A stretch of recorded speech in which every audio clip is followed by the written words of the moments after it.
آج دنیا میں امن قائم ہے تو صرف قرآن مجید کی وجہ سے ہے۔ مسلمان شراب نہیں پیتا ہے تو قرآن مجید کی وجہ سے ہے۔ مسلمان سود نہیں کھاتا ہے اکثریت مسلمانوں کی تو قرآن مجید کی وجہ سے۔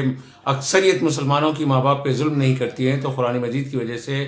اکثریت مسلمانوں کی پیٹ میں بچوں کو قتل نہیں کرتی ہیں تو قرآن مجید کی وجہ سے۔ پڑوسیوں کے حقوق ادا کرتی ہیں تو قرآن مجید کی وجہ سے ہیں۔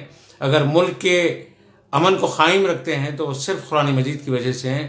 الغرض یہ کہ قرآن مجید مسلمانوں کے لیے پیغام امن کا سب سے بڑا ذریعہ۔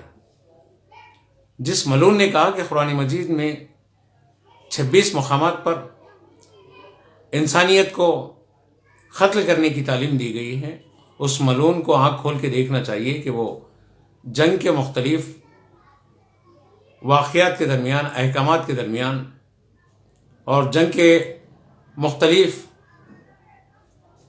احکام جو بیان کیے گئے ہیں اس کے درمیان وہ باتیں ہیں۔ ورنہ قرآن مجید تو یہ بتاتا ہے کہ ایک بے گناہ انسان کا قتل ساری انسانیت کا قتل ہے۔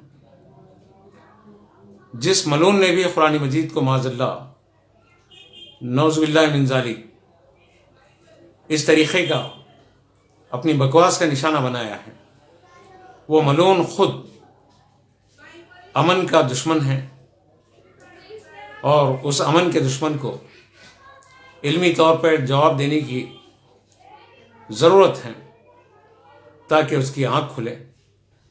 وہ ملعون یہودی ایجنٹ ہو سکتا ہے اور یہودی ایجنٹ ہے کیونکہ سبائی ہیں، اور سبائی فتنہ یہودیوں کا ہی فتنہ ہے، اس فتنے کا اسلام سے کوئی تعلق نہیں۔ اس لیے کہ جس نے بھی قرآن مجید کے خلاف ایسی بکواس کی ہے اس کو علمی طور پہ ہمارے علماء اکرام جواب دیں۔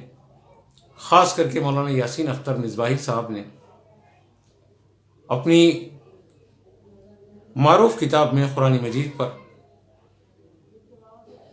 اعتراضات کا جائزہ، اس میں وہ ساری آیتوں کا آپ نے خلاصہ کیا اور بتایا کہ وہ آیتیں کس ضمن میں بیان کی گئی۔